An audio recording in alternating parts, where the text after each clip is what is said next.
In this lesson on the sociology of the family, we're looking at roles within the family. In particular, we're looking at functionalist ideas on the way roles within the family have changed, Wilmot and Young. So, the domestic division of labour is a fancy way of saying who does the work in the house. Domestic, the house, division of labour, who does what work. It's esoteric language. So, we're talking about who does the washing up, the vacuuming, who cleans the bathroom, takes out the rubbish, cleans the windows, washes the car, changes the bed, does the ironing, the cooking, the shopping, the birthday card buying, talking about manages the money, listen to your problems, help with homework, mows the lawn, look after pets. These are all what we call domestic duties. It's who does what in the house is the domestic division of labour. If you've been in my class with me, you've done this survey. So, conjugal roles is linked to that. It's referred to who does what, the man or the woman within a marriage and a family. Sometimes some families have segregated conjugal roles.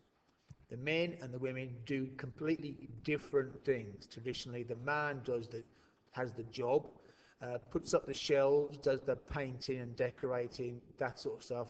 The woman does the cooking, the cleaning, the childcare. That's a segregated, kept separate conjugal role.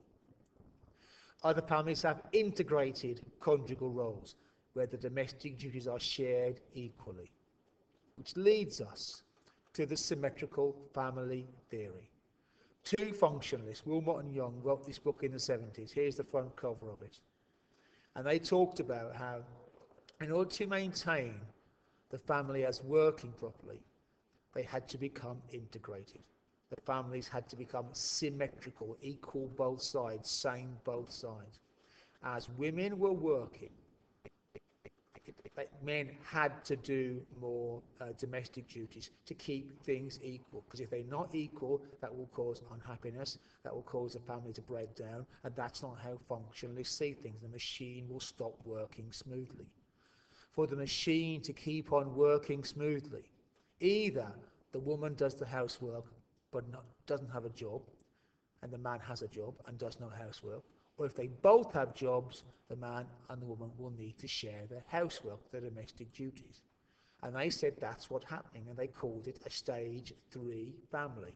Stage 3 family, men, woman, both work, both share the cooking, the cleaning, the domestic duties. They said this will happen first amongst the middle class, and then, because of a thing called stratified diffusion, the other social classes will slowly copy them. It will spread down throughout the class pyramid, so the working class are doing it as well. Once that happens, to make sure they look different, the middle class will go to stage 4, where women will give up work, and to show their high status, will just be at home all day.